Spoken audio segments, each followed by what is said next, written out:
a sus apóstoles. Jesús no llamó a personas que eran prepotentes, orgullosas, con títulos. Cuando Jesús llamó a sus apóstoles, los llamó del agua, por allá, de la orilla del lago, que estaban trabajadores. Miren, ¿cuáles eran las actividades más nobles que se hacían en el pueblo de Israel? Eran el trabajar con las ovejas. Los que trabajaban con las ovejas, los pastores, eran muy pobres. Y cuando el ángel se presenta para invitar a la gente a acercarse a Jesús, se le presenta a los humildes, a los pastores. El ángel se le presentó a los pastores. ¿Cuál era otra función noble que se hacía? La carpintería. Y allá Jesús estuvo aprendiendo y le decían el carpintero. Otra función noble, sencilla que se presentaba, pero indispensable, la pesca. Los pescadores tenían que pasar toda la noche. A lo mejor los padres de estos primeros discípulos tenían cómo, y tenían su barca y tenían sus cosas. Pero los pescadores que Jesús llama eran pobres, humildes, pasaban en el agua, se trasnochaban, se desvelaban, remendaban sus redes, allá bregaban y trabajaban duro en el mar. Y San Marcos capítulo 1, versículo 16 dice: mientras Jesús pasaba por la orilla del mar de Galilea, vio a Simón y a su hermano Andrés que estaban echando las redes en el mar, pues eran pescadores. Un poco más, versículo 19, un poco más adelante vio a Santiago, hijo de Zebedeo, con su hermano Juan, que estaban en la barca arreglando las redes. Eran pescadores. Los primeros que siguieron a Jesús eran pescadores. Eran personas humildes, eran personas sencillas. Por eso nadie aquí que escucha el Evangelio, nadie que escucha la palabra de Dios puede decir, y si lo dice porque no ha entendido todavía la palabra, es que yo soy un brutico, es que yo soy un burrito, es que yo no tengo estudio, es que yo no sé nada de Dios. Así te necesita Dios. Así Dios te llama. Dios te escogió a ti en tu condición de ama de casa, de ama de llave, de encargado del agua, de encargado de la luz. Así Dios te llamó de jardinero. Así Dios te llamó a ti de albañil, con tu carga, con tu familia, con tus responsabilidades. Así en tu vida, como estás, como eres, Dios te llama y nos llama para su servicio. Nos llama para seguirle. Nos llama para hacer la tarea que tenemos que hacer. Hay gente que está esperando graduarse para ir a predicar. Hay gente que está esperando hacer un curso para ir a misionar. Pero hay otra gente que es más arriesgada y se va. Hay otra gente que es más arriesgada y no espera ni siquiera comenzar ni terminar. Sabe el compromiso y va y lo hace. Y va y lo realiza. ¿Qué estás esperando tú?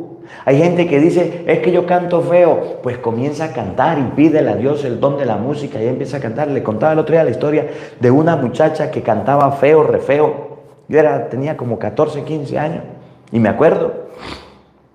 Nos fuimos a un retiro con la renovación carismática de dones y carisma. Muy bueno el retiro. Y en ese momento, donde todo el mundo estaba concentrado en la oración, yo recuerdo que esa muchacha lo que hacía era gritar y se ponía a cantar, y en plena misa nosotros nos reíamos porque esa muchacha cantaba tan feo, tan feo. Pero en pleno retiro se escuchó una voz que decía: en este momento una mujer está recibiendo, una joven está recibiendo el don de la música. Y desde ese momento, esa muchacha empezó a cantar bien. Y empezó a mejorar y empezó a practicar, y en menos de 3 meses ya tocaba y ya cantaba aquella muchacha. Dios le dio el don de la música. Dios se lo regaló. Y así como ella, varios jóvenes recibimos dones. Por eso es importante que vayamos a los retiros, que vayamos a los encuentros y pidámosle a Dios los dones para que nos lo dé. Porque usted puede tener un título, usted puede tener un papel, pero si Dios no le ha dado el don, ¿qué hace? La iglesia le puede dar un cargo, pero es el Espíritu Santo el que da los dones. Y puede usted ser muy sabiondo y puede ser muy erudito, pero pídale a Dios los dones para que pueda desarrollarlo, para que pueda ejercerlo, para que usted pueda llevarlo a cabo. Por eso, cuando ustedes y yo leemos la palabra de Dios, nos damos cuenta de las cosas distintas que nos presenta el mundo, a las cosas distintas que nos presenta Dios. Cuando San Pablo le hablaba a los corintios, Primera de Corintios. Le hablaba, vamos a buscarlo un momentico. Primera de Corintios capítulo 1, versículo 27. San Pablo le hablaba de una forma muy bonita y le explicaba a los corintios algo muy real. Primera de Corintios capítulo 1, versículo 7. Búsquelo ahí en su casa para que lo lea conmigo, para que ustedes y yo podamos observar cada Primera de Corintios 1, 27. 1 de Corintios, Primera de Corintios 1, 27. Dice, Dios ha elegido lo que el mundo consideró necio para avergonzar a los sabios, y ha tomado lo que es débil en este mundo para confundir lo que es fuerte. Dios ha elegido lo que es común y despreciado en este mundo, lo que es nada, para reducir a la nada lo que es. Y así ningún mortal podrá alabarse a sí mismo. Pero gracias a Dios, ustedes están en Jesucristo. Él ha pasado a ser sabiduría nuestra, venida de Dios, y nuestro mérito y santidad, y el precio de nuestra libertad. Así está escrito, el que se gloríe en el Señor. Dios escogió lo necio, Dios escogió lo despreciable, Dios escogió a la gente humilde, a la gente sencilla para manifestar su obra. Cuando Cristo fue a nacer, ¿dónde nació? Pues en un pesebre. Cristo podía nacer en cuna de oro, podía nacer en grandes lugares, y nació ahí. Pues no, nació en un pesebre.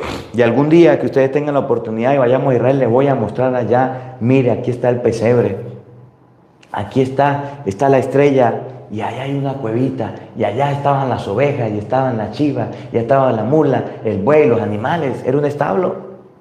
Y no te hubo lugar porque había un censo y todo el mundo, todas las personas iban a Jerusalén para allá para empadronarse, iban en camino.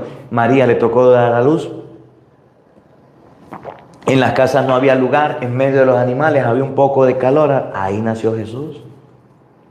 Ahí nació Jesús.